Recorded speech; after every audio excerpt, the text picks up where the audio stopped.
Understanding floods, keeping our environment safe. Did you know, sometimes when it rains a lot, water can fill up the land and cause floods. Floods are when water spreads out and covers areas that are usually dry. Floods can happen near rivers, lakes, or even in cities where there's a lot of concrete and not enough places for the water to go. When floods occur, they can damage homes, roads, and even hurt people and animals.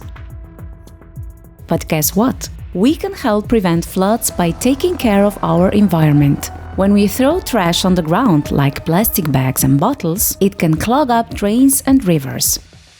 This makes it harder for water to flow away when it rains, and it can cause floods.